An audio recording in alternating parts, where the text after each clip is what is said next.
All right, welcome to the Neural Information Retrieval Podcast. This is Sergi Castella speaking from Zeta Alpha, and with me I have my co-host. I'm Andrew Yates, Assistant Professor at University of Amsterdam.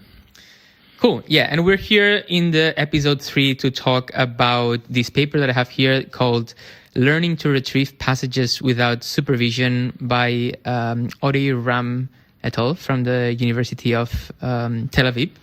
So, why don't we start with a brief motivation of why we chose this paper? Maybe you can go first. Why?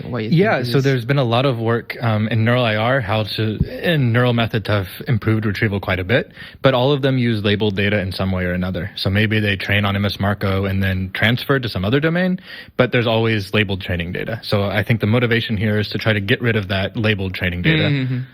So some self-supervised task rather than relevance judgments. Yeah, I think that's super interesting because as we're going to talk later, to me, this relates quite strongly to this question of when are neural retrievals going to become as convenient as BM25 or something like that, which I think they're not there yet.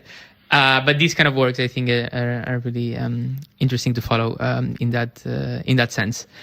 So shall we just start by giving an overview of what this paper does? Yeah. So essentially, they take machinery that people use for neural ranking normally, and they train it with a self-supervised objective rather than labeled data, like I mentioned. So the self-supervised objective here, they call, I think, span retrieval. Yeah. The idea is they find passages that contain the same span of text. So like a name like Yoko Ono, one of these passages they modify into a query. The other passage is relevant to the query, they say. So now they just need a negative passage, and now they have a training triple. Mm-hmm. So the query, good example, negative example. Yeah, and can you just step back for a second? And I mean, this whole paper is in the space of what is called open domain question answering. So I think it would be useful if you could give a quick definition of what that right. So means. We're kind of, I guess, focusing on the retrieval part of this task. But for open domain question answering, there's normally 2 parts. The goal of the task is to essentially just answer an open-ended question. So you can imagine, ask me anything that Wikipedia can answer, and some model should be able to find the right Wikipedia page and then find the right answer on that page and then give the answer to you. So, mm-hmm. What year was, some city founded, something like mm-hmm. that. So this is the open domain question answering task. People often, but not always, break this down into these 2 stages. So the first stage is finding candidate documents. So what are the Wikipedia pages that might give me the answer here? The second stage is some reader where we look at those candidate documents and then look for the answer in them exactly. So in this paper, they're focusing really on the retriever part of this architecture. Okay. So they want to improve open domain question answering by finding, better or more candidate documents so that ultimately they'll be able to find the answer, when they look in the document. Okay. So in this case, even though the paper is talking about open domain question answering, this is virtually equivalent to what you would call passage retrieval or something like that. Right, exactly. So they're interested in it in the context of this task, but what they're actually measuring is just like a passage retrieval step. Mm-hmm. So they stop before meashering the reader, which is not their contribution. Yeah. So they focus on the retriever. Yeah, okay, that's interesting. I mean, I found it a little bit interesting at the beginning when I read this, why would they frame it as open domain question answering when they were just doing, why maybe I'm just getting a little bit too far ahead, but why would they frame it as we're doing open domain question answering instead of just passage retrieval or prove their method in that's passage a good retrieval? Question. It's hard to answer. I can kind of speculate. I think they have some NLP background from other papers they've published. So I think the technique they're using in this paper was in an earlier NLP paper. Okay. So I think this is more natural for them because open domain question answering, I think, is a more common task if you look at something like ACL. They both appear. Yeah, maybe this NLP. is too subjective, but maybe it was a bit of a more natural choice. Okay. But also maybe more practically, there are a lot more data sets here. So they evaluate ultimately on, I think, 5 or 6 data sets. Whereas with passage retrieval, there's really just MS Marco and things like Contrastive Learning that are new annotations on MS Marco documents. So there's not a lot of domains with, a lot of labeled data. Okay. I think they try to take advantage of all the data available for these data sets. Both, they look at training a little bit, but even just for evaluation, they're fairly large. I think that's It makes sense. It makes sense.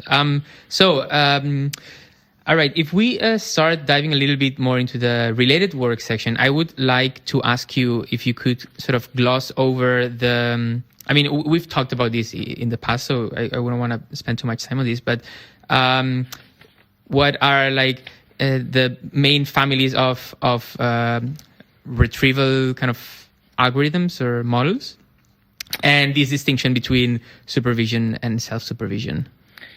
Yeah, so I guess we can break them down into statistical or lexical matching models like BM25, and then different types of neural models. I don't know how much you want to get into the types of neural models. No, not really. Maybe just the timeline of until when statistical models dominated, and what is BM25.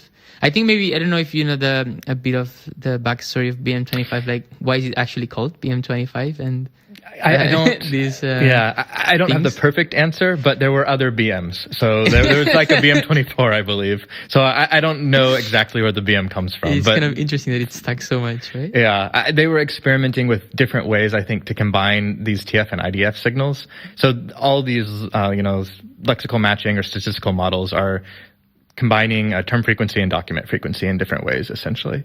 And there's actually even axioms that dictate how they should be combined. So things like you add a query term to a document, the relevant score should only go up, right? The relevant score should never go down from adding the term. Okay. It probably should increase some. It probably shouldn't increase. It probably should not add 0 to the score. So things like this. And so I think this BM25 exists in this framework where they're trying to think of the best way to combine these statistical measures of term frequency, so how important the term is to the document, and then document frequency, like how common is it in the corpus. Mm-hmm. And until when did these things dominate kind of clearly the benchmarks? Until very recently, they clearly dominated, I would say. So after BERT, we started to see improvements somewhat regularly for retrieval. Before BERT, I think it's quite mixed depending on what data set you look at. But we still have a lot of the downsides of the neural methods in that they need training data, right? So this is kind of their motivation. They want to get rid of it. Precisely. But even to the extent that BERT-based methods can be better, they're usually not better, like transferred to another domain without training data. It's, they're trained for some task and now they can outperform something like BM25. So we could say we're still kind of in an era of fully supervised neural retrievers sort of being at the top of the game or something? Yeah, I would say so. If you have supervision, then a neural retriever. If you don't have supervision, I think that BM25 is often still a good, if not the best choice. Okay, so I think that you would find in most people who want to apply some sort of search for whatever application, the go-to is definitely still the BM25. Yeah, I think so. Not even getting into efficiency issues, right? So there's all sorts of, these models are much harder to run than BM25. Okay, so if we follow up on the on a bit of the method section, I wanted to ask you about contrastive learning, because as I understand, a lot of these methods, both supervised and now I'm mixing it up. But these methods are of representation learning for information retrieval are often based in contrastive learning, which is something that is also present in computer vision in a lot of machine learning domains. So, this is not a surprise. In this paper, they use contrastive learning as well for training their models. What is contrastive learning? I guess it's a starting question. So if you think about like a classification loss, how the loss is computed, with contrastive learning, it's generally comparing two pairs.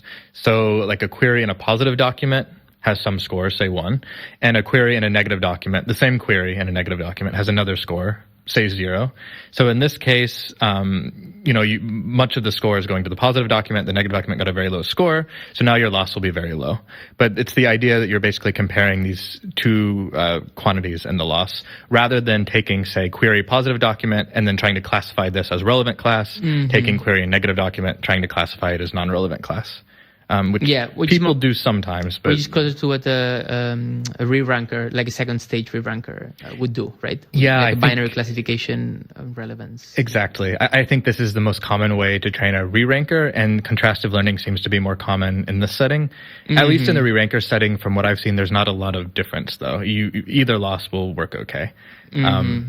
Okay. Yeah. So I think it just depends on what people started with, where we see that trend. Yeah. Okay. So if I'm paraphrasing, you the only thing you're telling the model is like, this is a good pair, this is a bad pair.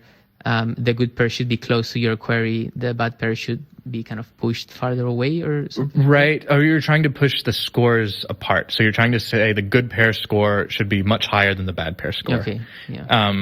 If we go back to BM25 briefly, so the way BM25 is going to sum over each term. So every time it finds a query term in a document, you add something to the score. So it's a summation. So you can imagine, you can't say a lot about an absolute score because the score will just always go up if the query is longer. You can add the to the query and all positive and negative scores will go up. So this is kind of motivation for something like this, where the score, it may be based on some properties where you don't necessarily want to say the score should be 1 here. It's more interesting to say the score should be higher than the negative document. Okay. Yeah.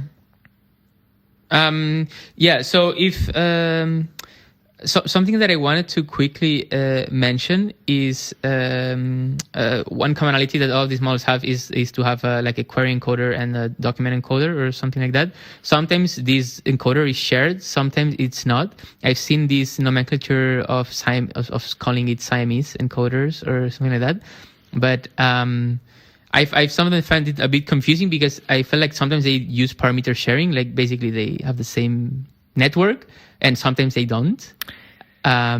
What is a Siamese network? Do they actually use these sort of... So here, I think they do use parameter sharing. I'm not sure where they say it, but they say they use parameter sharing. I think they're calling it like a dual encoder here. So dual encoder and bi-encoder are also essentially the same thing. Okay. Different terms. I think part of it's just practical. If you're not sharing parameters, you have twice as many weights in that large PLM, so it's twice as much to train, basically. But is there like any fundamental advantage of why you would want to share weights in a kind of conceptual reason, not beyond the memory, I'm not really sure. I could see arguments in both directions. I think a middle ground that people do that makes sense kind of intuitively to me is prepend a token to the query and document. So it's the same weights, but you have special query token, the query, or special document token, the document. I believe Colbert, another paper, does this. Oh, okay. So this seems like a reasonable middle ground. I see why this, makes sense. Yeah, that's interesting. But as far as sharing weights, I think it just comes down to what you would learn about the task that transfers between query and document. And that's really hard to guess at to me. Yeah. That's super interesting. I didn't know that. It makes a lot of sense. I mean, then the network should sort of learn in some way, like, okay, if there's this special token, this is a query, so I should encode it as such. I mean, a lot of quotes because it doesn't work like that. But I don't know how the encodings of query and documents actually differ, but it has the opportunity to do something different here. Yeah. Okay, so in this sort of recipe of contrastive learning, one of the key ingredients is the negative pairs, right? So you say, like, you're basically saying, okay, this is like a good document, this is a bad document, you want to contrast it, you want to kind of push away the scores. But you cannot basically tell the model all of the data set is negative and there's only one positive, because like that would require a lot of memory. So you need to sort of come up with ways to make that more manageable. So what are the approaches to handle these in general, and how, like, what are the pros, cons, and how did they... A really common way to do this is something like hard in-batch negatives. So, you have all these query document pairs, and so the negatives for query document pair 1 come through the other pairs, so pair 2 through in. So this is cheap because they're already in the batch. You already computing the representations. But I don't know if I would call this hard negative, or it's at least not a very hard negative mining technique, because you're not really picking negative examples that illustrate any property or that are necessarily difficult to classify. You're just picking the negative examples that happen to be in the batch. So it's completely uniformly random. Yeah, assuming you didn't carefully construct the batch, which there is work doing that, but this maybe is another topic. Yeah. Okay. Whereas people do things like hard negative mining, which would be taking a model during training and then processing maybe the whole corpus to find the documents that are most high ranked, that are not labeled as positive. So if this is actually a non-relevant document, this is quite nice because, the intuition is it's where the model is most strong, and you're using it as an example. Okay. Like you're sort of using examples that are more informative if they're like, if you pick documents that are close that should not be close to the embedding of the query, right? Yeah. That's the intuition that I think of. Yeah, that's the underlying idea here, I think. Like, if you imagine a document in another language, like anyone can say it's non-relevant. Even if it happens to be relevant, it's not, because the query is in English and you assume the person doesn't speak the other language. Mm-hmm. So you can make it simpler and say, there's no term overlap, but there's only overlap with terms like the. Well, still, even if you don't know much about the topic, it's pretty easy to guess that this document with no shared terms or minimal shared terms can't be positive, and the one with some shared terms is a better bet. So you want the most confusing example, or the one the human would have the most trouble with, is probably a good proxy for this. So as close to matching the query as possible without actually being very relevant. Interesting. To set up that contrast. Yeah, and I mean, this empirically has worked really well, right? And the hard negatives is something that really makes a difference in when you run the experiments. It does. So I think this is one of. I guess there's a lot of results on dense retrieval lately, but this is one of the trends. Like, there's a good number of papers now showing that, regardless of strategy, finding hard negatives is just really useful. I find it quite interesting because intuitively to me, I feel like I would expect that as long as you have a decently large batch and you let it train long enough, it should sort of eventually match, like the performance, but it doesn't seem to be that the I think it's kind of an interesting thought experiment. So if we imagine we take the batch to include the whole corpus. So now what do we do with the negatives? We could sum over all the negatives, but that means a lot of this contribution is probably coming from easy negatives, some are average. We could take the max, but now we've got to be sure that this was actually a negative. And if we do that, this is similar to hard negative mining, actually. So taking the max from a whole batch is basically equivalent. Taking nearest neighbors. For the negative, if you were to do that. Yeah. No, that's fascinating. Okay, yeah. So so far we have only talked about the setting where we have labels, right? This contrastive learning. So I guess that the last ingredient to introduce here is the self-supervision part, right? How do you create? How do you do this without having any labels, by sort of cleverly having heuristics on the documents? So what have people tried to do in this space? So people have looked at a good number of ways, I guess. I'll just name some really basic ones. So like if you think of a news article or a Wikipedia article, matching the title of that and the article text. Mm-hmm. You can think about mimicking what BM25 does. But again, it's probably not the hardest negative. So better examples are things like a closed task or an inverse closed task. Where maybe you pull out a snippet of a document and then try to use that snippet to match the rest of the document. So basically you take a snippet of a document, you sort of replace that, use that snippet as a pseudo query, exactly. And then the rest of the document, and then sort of maximize the similarity of those representations. Exactly. And then maybe pick a negative document in some way. It depends on the method. So they're basically improving on this technique, I think. Mm-hmm. And as I understand, this is something, this whole self-supervised, using this sort of inverse closed task that you mentioned, it is something that has been used before, but normally in combination with a fine-tuning step, right? A little bit like the whole, like a lot of the NLP stuff of very large self-supervised pre-training and then some fine-tuning on MS Marco or some labeled data set? I think if MS Marco didn't exist, we'd see this happening a lot more.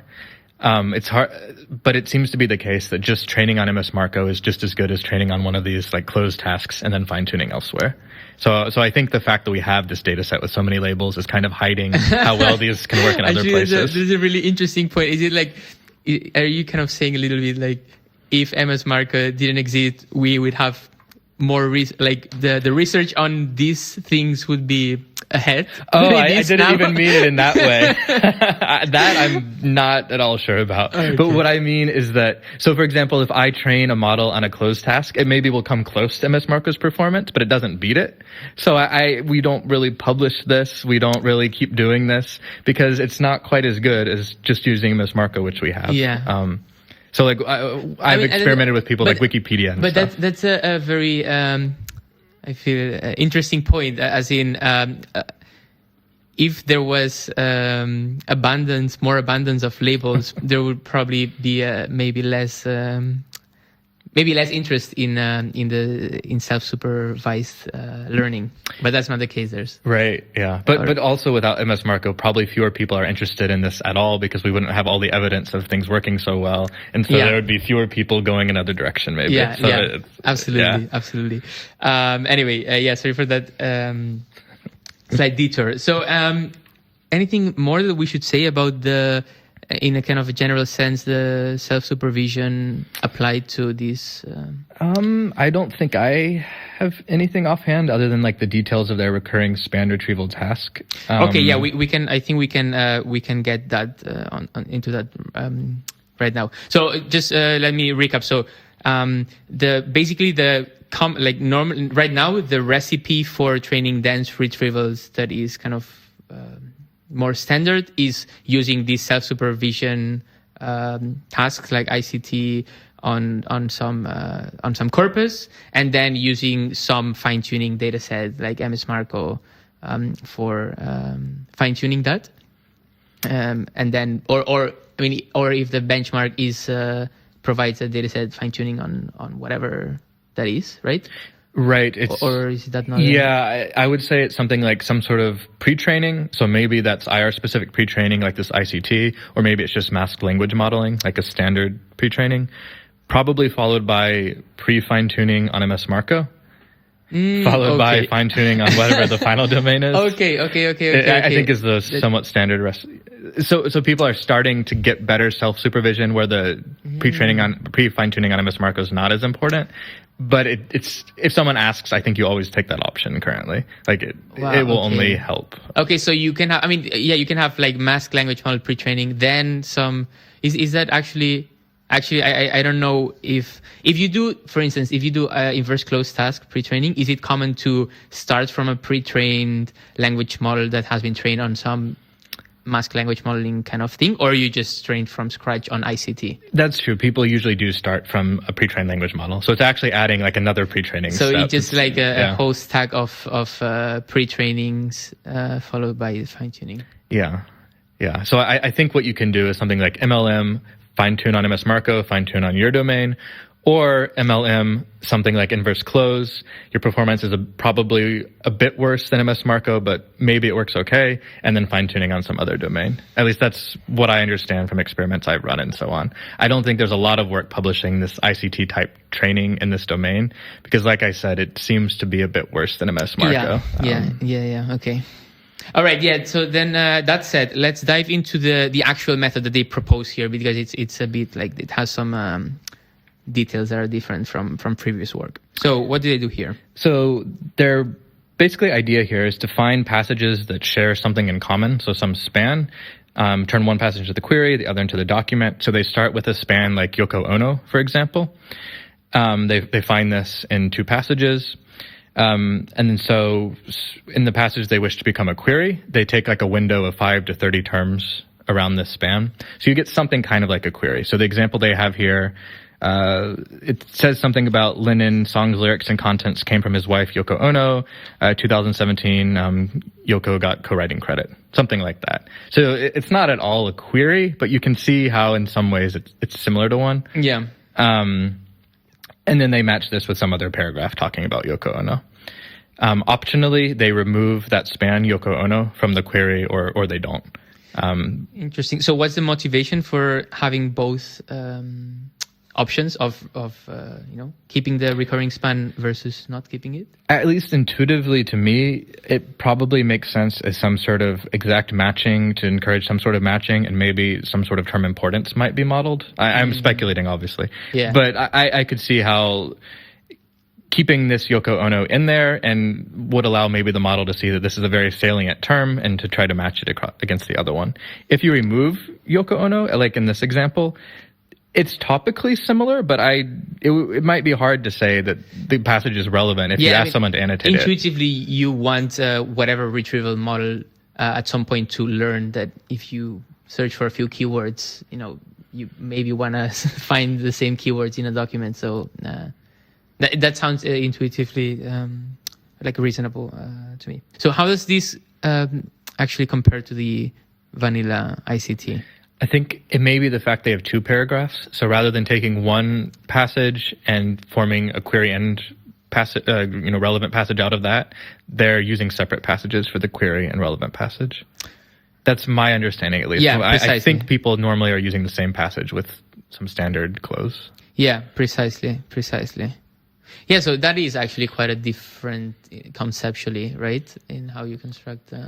Intuitively, it makes a lot of sense to me because the passage shouldn't repeat the same information, right? So if you take both the query and a relevant passage from the same document, it shouldn't repeat. Maybe, depending on the type of document, a lot of specifics. But in general, documents don't keep repeating themselves in different ways over and over, right?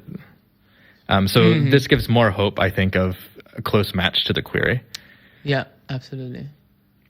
Okay, so that said, I guess we can jump into the quickly mentioning the data sets that they're using here for benchmarking this, and what baselines they're comparing it to. So they have a lot of Wikipedia-based question answering data sets, essentially, like natural questions, web questions, squad, entity questions. These are all annotated in different ways, but the key idea is there's some Wikipedia passage that answers your question, and there is a question, and you need to find basically the right passage to answer the question. And so there's a crowdsourcer who's given something. Maybe it differs across data sets. But for example, maybe they're given a passage, asked to come up with a question about this passage, and asked to highlight what part of that passage answers the question. But all of the, what are all of the, because I'm assuming there's different ways there's different metrics for evaluating a benchmark. So what are the metrics that are going to be using in this paper? And yeah, here they've really focused on this open domain question answering setting. And so remember, the retriever here, its purpose is only to find candidate documents that you can pull the answer out of. So because of that, they're looking at recall at 20, or they call it, I think, top 20 accuracy. Essentially, this is a 1 if the document with the correct answer is in your top 20. It's a 0 if it isn't. And then they average this over all the queries. Yeah, so this is like intuitively this sort of favors recall over precision, right? Like you don't care so much if the document is a top ranked as more like it just like raw recall in the big pool of documents, which is pretty different conceptually from what you would maybe want in like in a search engine where, like, if users look at only the top, and the trade-off, I guess, is It is. It's very different because of that open domain question answering. So I would have been curious to see like ranking metrics also, but I understand why they don't go into them. And is there? Do you know if it's common to use any other metric that takes into account like the span, like the precise span where the answer happens, more in the context of like extractive question answering, like overlapping because answer, like intuitively when I think of answering a question, it's not just pulling up a document, right? It's like saying here is like there's a pretty it can be that there's a pretty defined place where this answer happens? This happens, but it happens in the reader rather than the retriever. So the metrics don't appear in this paper because they only look at the reader. But yeah, so for example, with Squad, I believe they have a measure of exact overlap with the answer you find and the annotated answer and some sort of partial overlap. If I remember correctly, I think it's F1. So basically the job of the reader, you get the candidate documents and you're supposed to point to some span in one of those and say this is the answer. And then the metric is comparing that span, maybe caring about overlap, maybe requiring it to be exact to the gold answer. Yeah, no, that makes sense.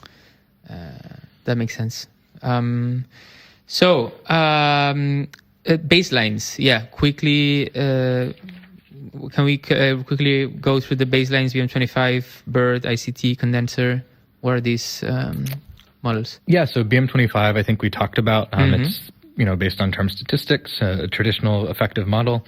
BERT, I think we all know here. I suppose they're using it. Well, they don't give a lot of details, but I imagine they're using it by taking the CLS token and then predicting whether a document is relevant. Just on the plain mask language modeling trained, nothing else. Right? I think so. It doesn't talk about MS Marco pre-fine-tuning, so I think so. They also look at another model trained with the inverse closed task. So this is the ICT one. Here, I think the difference is that the query and relevant passage are coming from the same document. And this has some sort of corruption. I don't remember exactly what they're doing here, but they're modifying the document. I think it's something like random masking to hide parts of it. Looks like it. And then the condenser, co-condenser are essentially different pre-training tasks. So they try to create some loss that considers spans of text in addition to the masked language modeling. And was this co-condenser? It's like a pretty recent and popular method, right? What was the sort of purpose it was created, or like what was it sort of made for? What does it excel at? Condenser, co-condenser? I think their idea is to create some model that is really good at being fine-tuned for IR. So they're not trying to do self-supervised training the whole way, but they're trying to improve the pre-training here so they can get benefits when they then fine-tune it in some way for an IR task. So it's like creating a very robust pre-trained model so that you can go and use that as a starting point for fine-tuning on whatever application you're using? I think that's their motivation. That's how they present it. Yeah. Okay. And what they're doing is they have some contrastive loss where they're taking two spans, I think from the same document, and trying to say that these spans are similar. So representation of one span, representation of another span, the representation should be similar. So It's like building on BERT, where BERT is only doing mass language modeling, looking at single tokens. So this is like some building on sequences, which is what you end up needing with like a dense retrieval model, where ultimately you want one sequence to be encoded into a single embedding. Yeah. So. Yeah. Okay. So I mean, I guess my question is, to what degree does it make sense to use this one as a baseline? As in, was it sort of conceptually trying to solve the same thing as the spider was doing? I think it's trying to solve the same type of thing, yeah. So it's trying to find some pre-training that improves IR. Okay. I guess the details of whether you expect to do fine-tuning after this probably depends on how fine-tuning works. Yeah. Right? Yeah. Yeah, okay. And finally, we have this DPR, right? What is this? Yeah, so this is a common, it stands for dense passage retrieval. So this is a really common Bi-Encoder model applied to tasks like this. It's basically BERT Bi-Encoder, where they use some sort of in-batch negatives and other negatives. So it's some of this negative mining, and it's just trained like a standard Bi-Encoder. So you get some vector for the query, some vector for the document, something like a contrastive loss. And this is supervised. It is supervised. So this is like okay. Yeah. That's the key point. It's supervised. Okay. So the jumping into the results, we have in table 1, we have the results for zero shot in the zero shot setting, as in not zero examples for fine tuning for the method that they're proposing. So maybe what is your, I mean, we can comment a little bit on a couple of exact numbers, but can you describe this figure and maybe give your takeaways, or what is your first impression from it? Yeah, there's a couple takeaways. So first, just to think about what's best. The best is this DPR because it's supervised. So they train it supervised on of data, apply it zero shot to these other tasks. This DPR trained on several data sets is just the best here. Mm-hmm. But looking at other parts of it, so one thing we didn't mention is they do this hybrid approach where they combine Spider. Their approach is called Spider with BM25 scores. Yeah. This does pretty well also. So comparing it to Spider, there's an increase. Comparing it to BM25, there's often an increase. So one takeaway message, I guess, is that if you use a hybrid method here, then the retraining does improve results. Yeah, it does improve quite substantially. Right?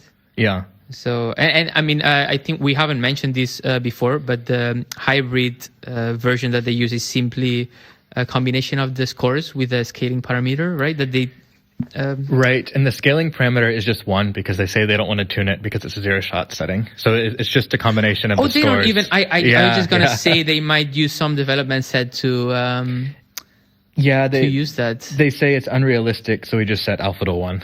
So. Okay, I missed that part. Okay.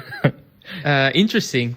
People often sneak in a small development set for a parameter like that, which is reasonable because you don't need a lot of data. I mean, that was my because I mean the score here for query and document. I was assuming I actually didn't know. I was just assuming that it was some type of just dot product or cosine similarity, which would have a range typically from 0 to 1.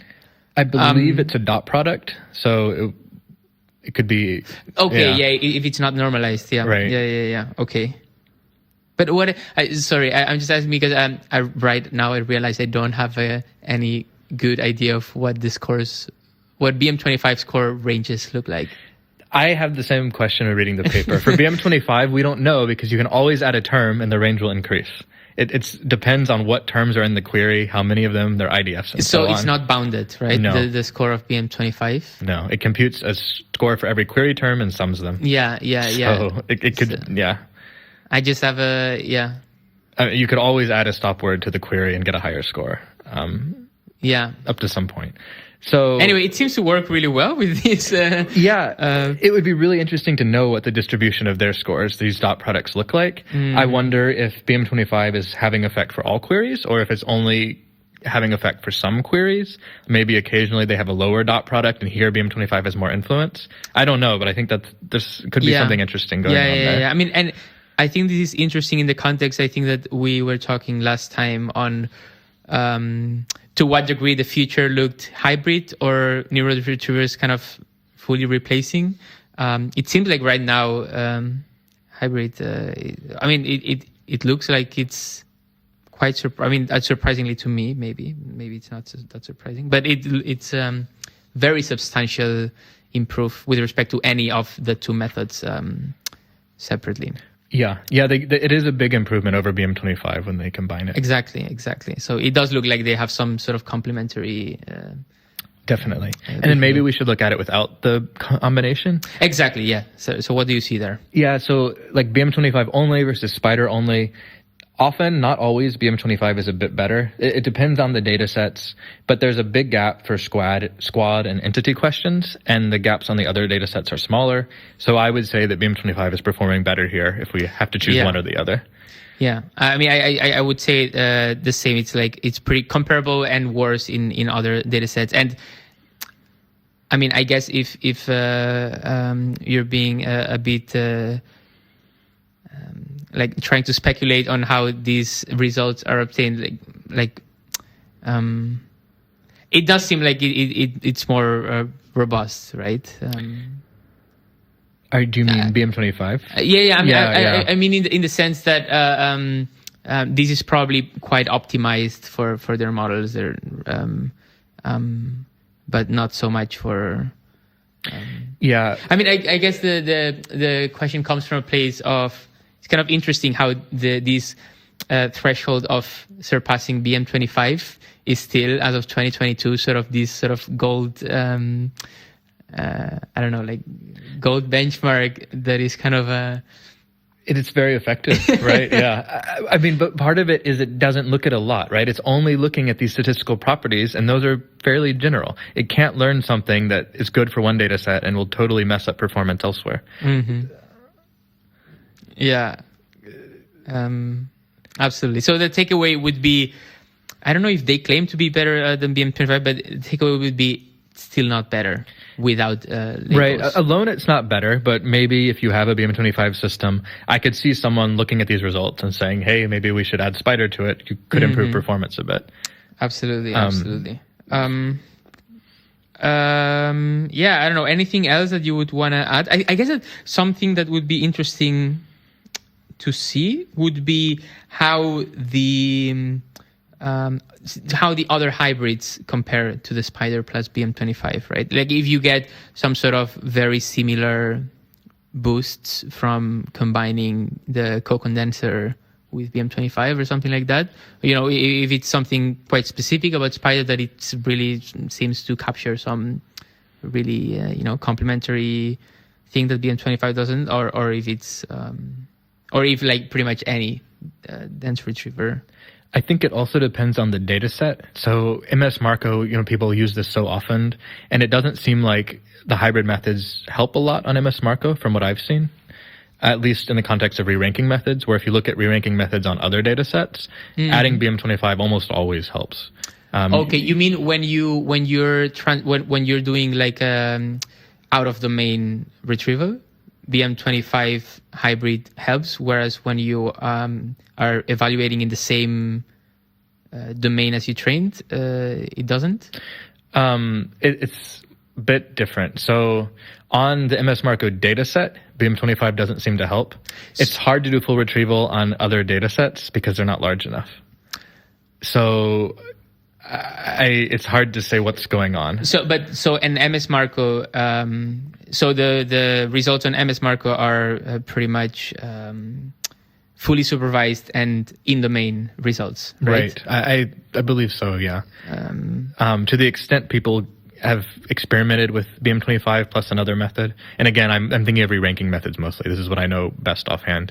The BM25 is not adding anything there, where it is adding something on other data sets.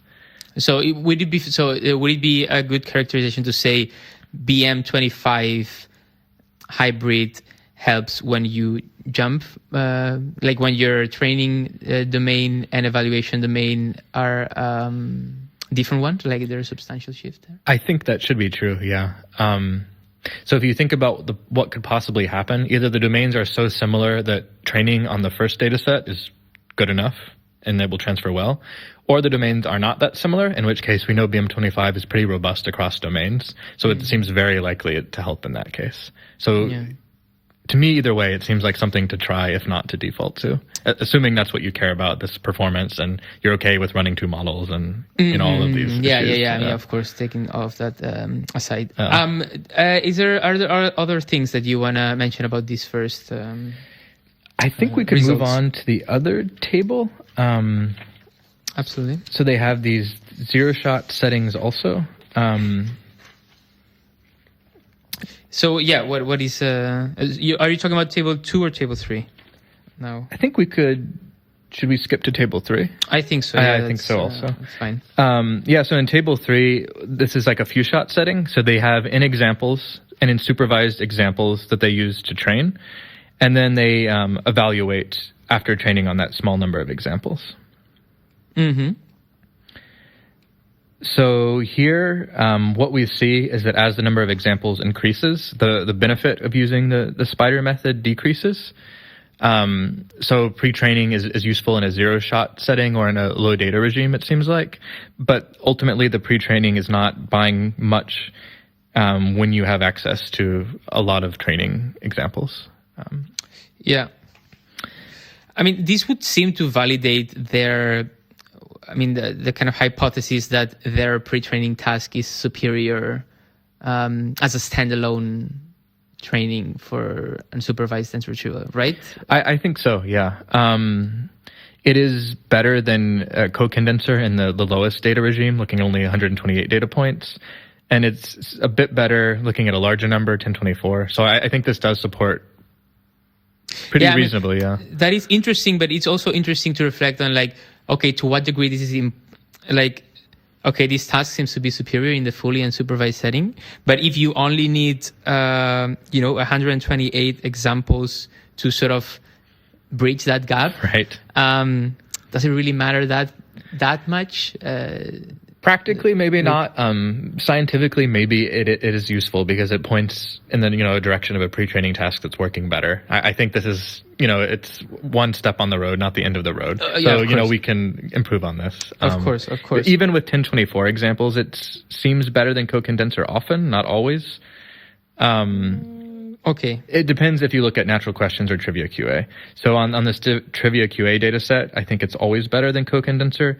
If you look at the natural questions, it's quite close to co-condenser. So the benefits are starting to disappear at 1,000 examples. At 1,000, yeah. So it's more close to what, indeed, it's more what, like the 1,000 is closer to the threshold, right? Where the gap is bridged. Yeah. Yeah, so to me, this points in the direction of this is good as a replacement for labels, but it's not improving anything over having labels. I don't know that I expected it to, but it's interesting. There's no improvement at all once you have a lot of labeled data. Yeah. So I guess the follow-up question would be: do you think this task has a potential to become a new standard for in this sort of pre-training stack of tasks? Or is it just like MS Marco is just too good to?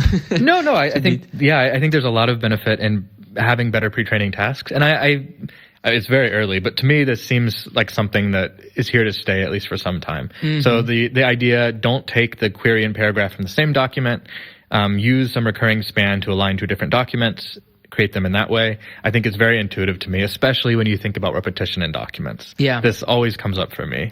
Yeah, I mean it's super simple, right? It's not like some convoluted heuristic-based 12 hyperparameters thing. It's pretty straightforward to. It's straightforward, and the filtering they do is very straightforward, right? Something about eliminate stop words has to be some length. Mm-hmm. You take a query between 5 to 30 tokens. It's all pretty intuitive, I think. Yeah.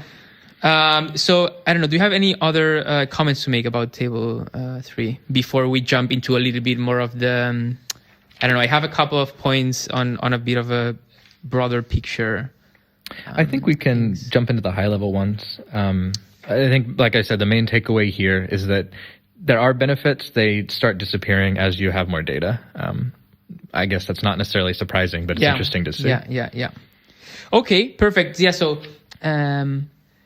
What I wanted to bring up was, so in my view, what's holding back, right, the adoption of a lot of the neural retrieval stuff is this convenience aspect of it, or of being able to take something out of the box and just plugging it in and having it working, where BM25, like we've discussed, is still super relevant.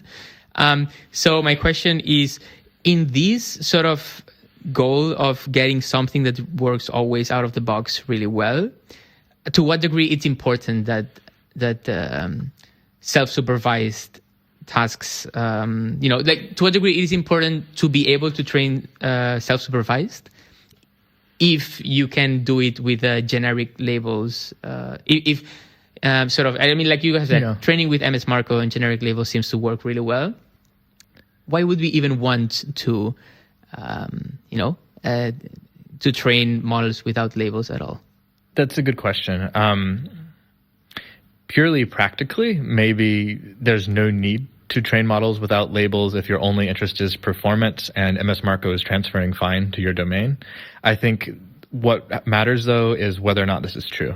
So ignoring licensing issues around MS Marco, I think it may not be allowed for commercial use, but I am not a company. I don't know offhand. I've heard things like this. Ignoring that, I mean, you could imagine maybe the domain is so different that it's not going to transfer from MS Marco.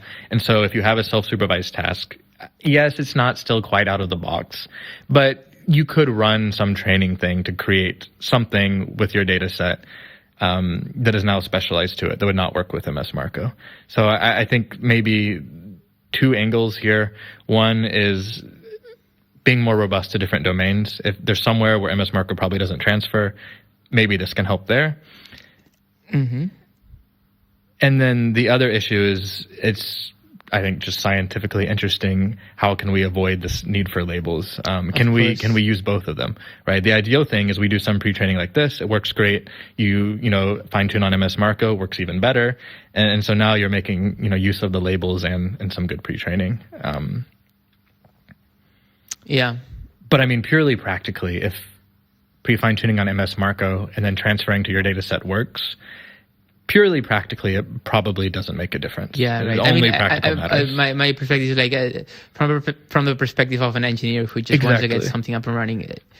They're not going to care if you use labels or you didn't use labels to train that. I don't think it matters then. But what they could care about is the properties that come from using labels versus not using labels. And maybe now someone ran pre-training on your medical documents or your highly specialized domain. And so you can do this out of the box. Yeah, no, absolutely. And then from a qualitative, beyond the accuracy or MRR recall metrics, I would expect that maybe the type of biases and behavior of the model might be quite different if it has only seen, if it has only been trained self-supervised versus with labels.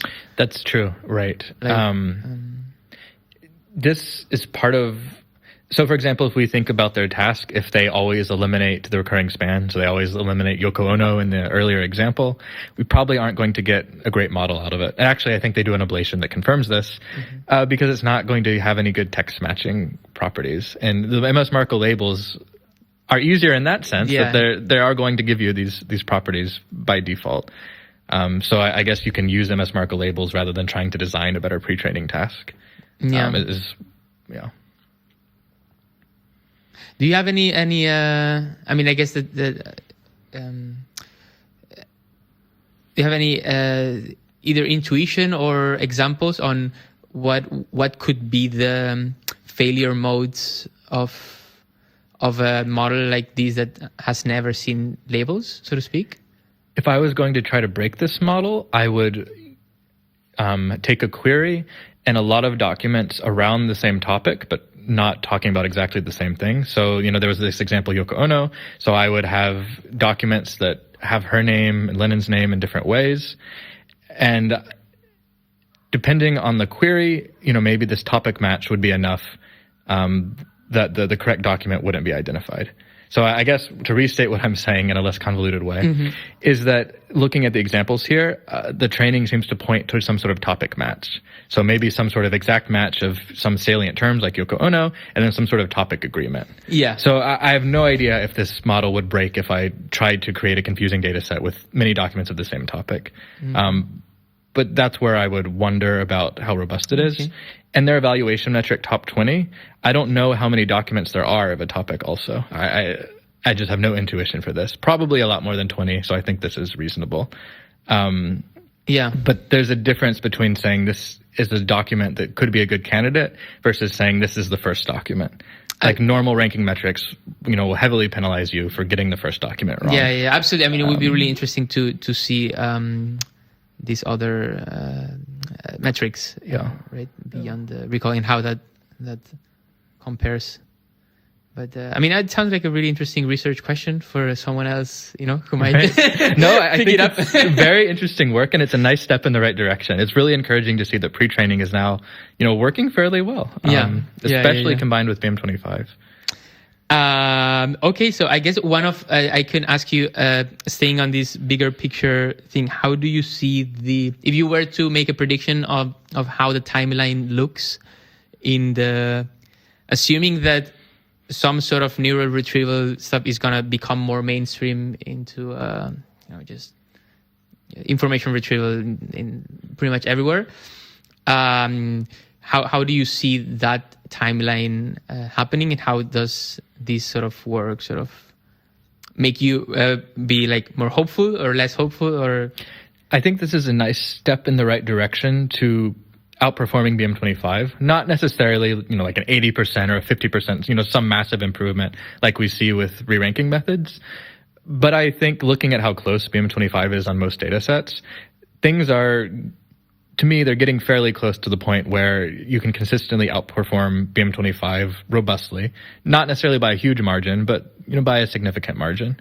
So clearly I'm just guessing, but I would think within the next year or so, maybe 2 years, it would be possible to do this. Yeah. It's already very close. Within 2 years to sort of start seeing models that truly and robustly outperform BM25 in this sort of out-of-the-box performance setting? Yeah. Spider is really close to that. So this could be out of the box, and it's just a little under BM25. So 2 years is maybe even a little conservative. In a year, actually something that has been announced only a couple of days ago, and we only could look into it very quickly, was this OpenAI text and embedding API. Basically, they announced that they are as part of their API, you can compute embeddings for text that are really good for retrieval. Apparently, just out of the box like that. I think that's still like a paid thing, and it's. Maybe we were gonna talk about this in the future, but actually, that I think it tries to solve this sort of problem, right? Yeah, it does. It's very out of the box. I think you put in some document and query, it creates embeddings for you. A common thing to do then is to take the max similarity between each query embedding and document embedding, and then sum them. So yeah, that's fully out of the box. I guess the only question to me is how much it improves over BM25. It seems to, as we were skimming the paper earlier, looking through it.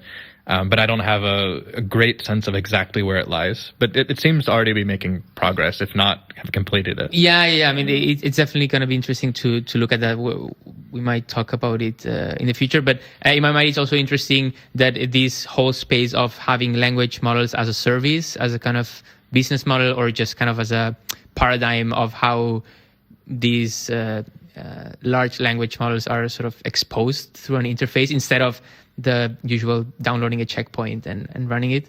I think that's a kind of interesting space that's ever since GPT-3 was announced is sort of developing, and a lot of labs only, OpenAI only providing access via this. And anyway, I hope that we're going to talk about this more. Yeah. But I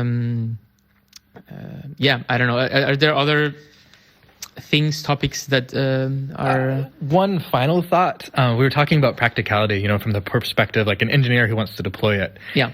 From that perspective, this GPT stuff has an issue in that you have to save all these embeddings. It's going to be a massive amount of storage space. So you may be okay with computational efficiency, but even if it is outperforming BM25, saving all these embeddings to disk is extremely expensive. Okay. From a simple, the number of floats and yeah. So, an embedding, I think GPT-3s are larger, but 768 dimensions. Pretty standard. Each is a float. And now the storage scales with the length of the document. This is a new property. So every term you add to the document costs you some storage space. Yeah. Whereas with the Spider, a Bi-Encoder, it's the same size per document because you save one vector. This is getting a little off topic, maybe, but but absolutely. Yeah. All of these, in this bigger picture of the adoption of these things by engineers, this is super relevant, right? So I'm not super, read into works that optimize these sort of things or look at things like how much performance you can keep. When you, reduce the dimensionality of and all of this, but it's definitely important to this question. And there are a lot of tricks you can do there to reduce it, like quantization or saving it as, an integer rather than a 4-byte float. Yeah. There's all, yeah. Yeah. So, it does sound a little bit like we don't have time to discuss it, but we should definitely get into that. Maybe we could do focus on that for one episode. Yeah, we could look at one of these term-based models where they try to save the embedding of each term, because they have some interesting, slightly different properties. Yeah. All right. Yeah. But if that's it, I think we can leave it at here. Yeah, that sounds great. And all right. So I think that was it. I'll see you in the next one. Yeah. See you next time. All right.